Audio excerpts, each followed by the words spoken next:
Hey there, Successful Mama. I've been thinking about the holidays and this year and how we are stressed and overwhelmed and burnt out. And I was like, what do you need right now? So I went back through and looked at the top episodes and I realized that is what you need because that is what you are listening to. So we are going to review the top 3 episodes of all time and remind ourselves how our brain works.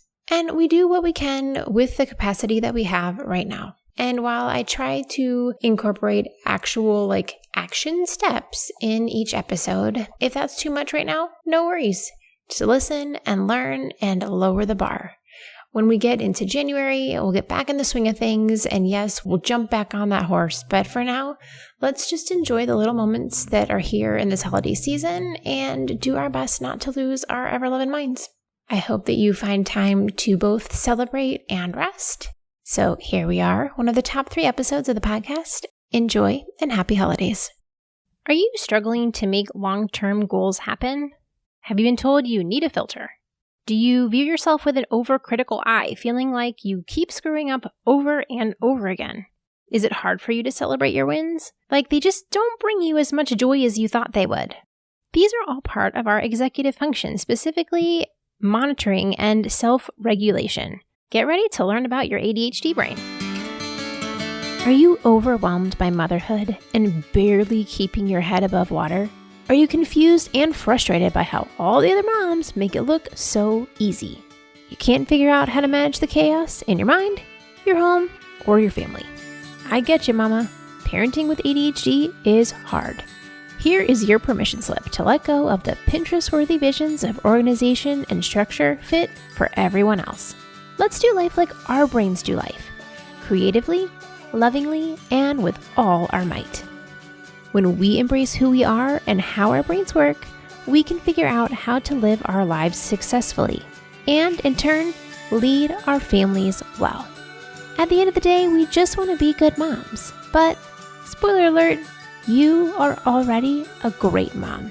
ADHD does not mean you're doomed to be a hot mess, mama. You can rewrite your story from shame spiral to success story. And I'll be right here beside you to cheer you on. Welcome to Motherhood in ADHD. Hey there, Successful Mama. It's your friend Patricia Sung. Before we get into our final installment of our Executive Functioning series, let's do a review shout out. If you're listening on iTunes, please scroll down and leave an honest review on the podcast. I love hearing about what's working for you. And anytime that you put a review in, it boosts the podcast up in the search results so that other mamas can find the podcast when they're looking for help. So thank you for doing that. This week's review is from Ariel Luana. Thank you. I don't think there's been an episode that I haven't found helpful. Great content for mamas living with ADHD.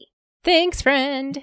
I so appreciate your encouragement and knowing that I'm not just talking in my closet by myself, which I am right now. So we are talking about executive function. We have been for the last couple of months. And why? I can't explain ADHD if I don't talk about executive function. They go hand in hand. Now, if you're not familiar with the basics of executive function, you can go back and listen to the very first episode in the series, which was 53. And we covered a whole slew of executive functions in this series. And we're wrapping up today with monitoring and self-regulation. ADHD researchers define it as, quote, impaired ability to inhibit, end quote. Dr. Russell Barkley says the term self-regulation in psychology has a relatively specific definition. While it is often considered the means by which an individual manages themselves in order to attain their goals, it can be thought of as having at least 3 components. Self-regulation involves 1. Any action an individual directs at themselves, so as to 2. Result in a change in their behavior from what they might otherwise have done in order to, number 3, change the likelihood of a future consequence or attainment of a goal. That one just hits me right there. So the action is directed only at us. This doesn't involve other people.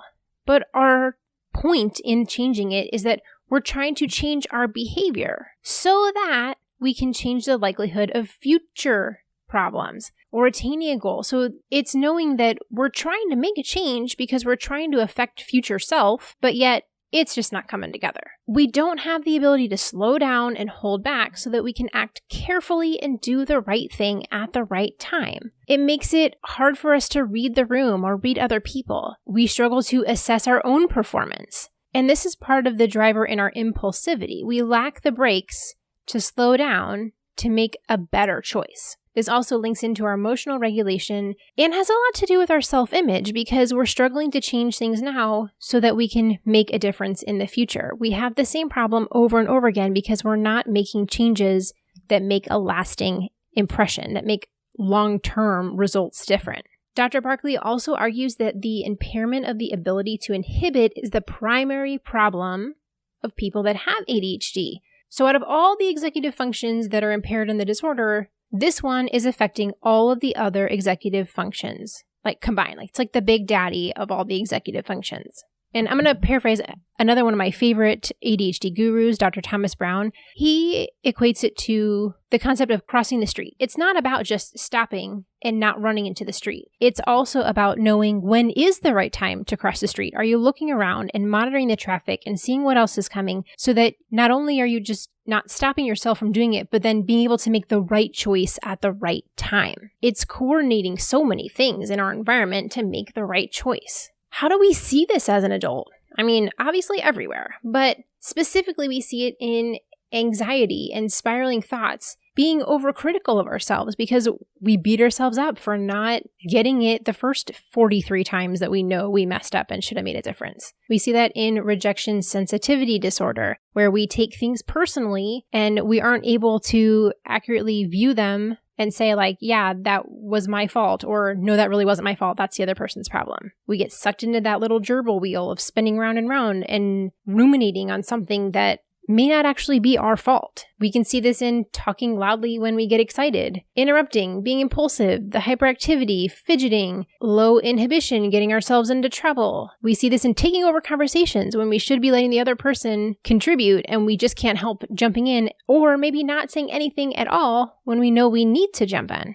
This also makes it hard to make friends and relate to others. Not only that our brain is constantly processing 400 things at one time, but if you're not making things different in the future, people feel like you don't care. It's harder for us to read people and read the room. And I find it interesting how sometimes we're really terrible at reading people, and then other times we're really great at reading people. And many of us are empaths, where we can feel what the other people are feeling and get exactly what it is that they're struggling with in terms of their emotions and their feelings. And I think some of it depends on whether or not we're looking for it. And some of it is just innately who we are. Mama, are you looking for some extra support? Could you use a few more like-minded mamas in your circle? Here is your official invitation to join our Facebook group, the Motherhood and ADHD community. Here you can ask questions, share advice, but most importantly, know that you're not alone. Click on the link in the show notes or search on Facebook for Motherhood and ADHD community. So come join our little corner of the internet with other mamas who know how your brain works and won't look at you crazy when you share what's floating around inside there. Instead, they'll say, I get it. I've been there and I know how that is. So come on, what are you waiting for? See you in there. Again, that's the Motherhood and ADHD community on Facebook. People will take this all kinds of ways because this is the big daddy of executive function problems. Like it goes the whole gambit of responses. People might think that we're rude or overwhelming or crazy or mean or angry. They might feel like we're childlike and immature because we interrupt or we're fidgety or we're short-sighted, or maybe they think we're super stubborn or not very smart because we keep making the same mistakes. We're just hard-headed. But what I love about this is that when we are struggling to self-regulate, a lot of times our emotions are big. We love big. We have fun big. We go in, all in. We're enthusiastic. We have a zest for life. And if we're championing for somebody else, we're going to champion hard. We are there for them and we're blazing through like a bulldozer for that other person. Now, depending on personality, some of us are very good at making careful word choices. For me, I overthink way too much, but that does make me very good at choosing the right words to make someone feel comfortable but yet challenged. That's a gift. Other people, not me, are really good at just not worrying about what other people think of them. I haven't figured that skill out, but I do know some ADHDers who are just like, the heck with y'all, I'm going to do me. And from my connection to self-regulation, I know that when I get passionate about something, I am loud, I talk fast, I get in it. I am in it to win it. Dr. Ellen Littman talks about reward deficiency syndrome, and I'll link the article. It's called RDS for short. That has been proposed to explain why ADHD brains need stronger incentives for things. Because we have reduced dopamine running through our synapses, we need larger, more immediate, and repeated awards for things to be attractive to us. It explains why we don't always get things the first time. I also struggle big time with RSD, not to be confused with the previous RDS, Rejection Sensitivity Dysphoria, where when somebody hurts our feelings or insults us, we take it way harder than other people do. That's because our self-regulation isn't helping us say, hey, that wasn't your fault. You don't need to feel guilty over that. That's that person's problem. I learned as a kid that if I was quiet, then I couldn't be judged and I couldn't mess up and I couldn't make mistakes and people wouldn't think that I was whatever negative thing that would go along with that. But I learned as I got older that even though I was quiet, I was still being judged. I was then being judged for being too quiet, snobby, snooty, fill in some witchy words. And let's be honest, I can't control everybody else's feelings, and it's not my job. So as I've gotten older and wiser, part of it is I just don't have the energy to give to other people who don't matter. I'm busy, y'all. But I, more importantly, find my value in God, not people. And even though it stings when people say mean things or are rude to me, I'm much better equipped to say, this isn't about me. I can see their hurt in their situation and why they're reacting that way to me. And that's about them, not me. And instead, I can say, I see your hurt and I'm sorry. And I'm going to give you like a big hug here, and I'm not going to take it personally. Most of the time. Sometimes it's just hard.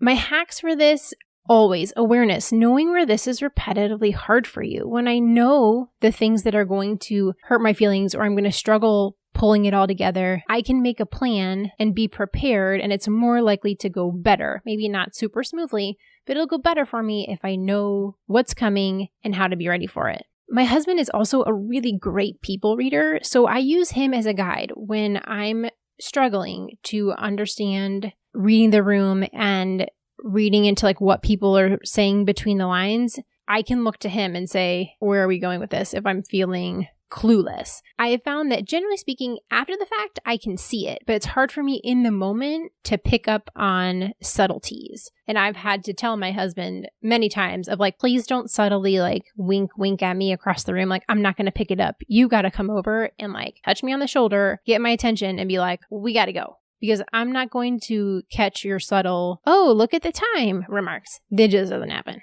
I've also spent a lot of time in cognitive behavioral therapy, and this has significantly improved the way that I take criticism, my anxiety, my spiraling thoughts, anger management. All of that has improved through the work that I've done in CBT. So I highly recommend that for everyone.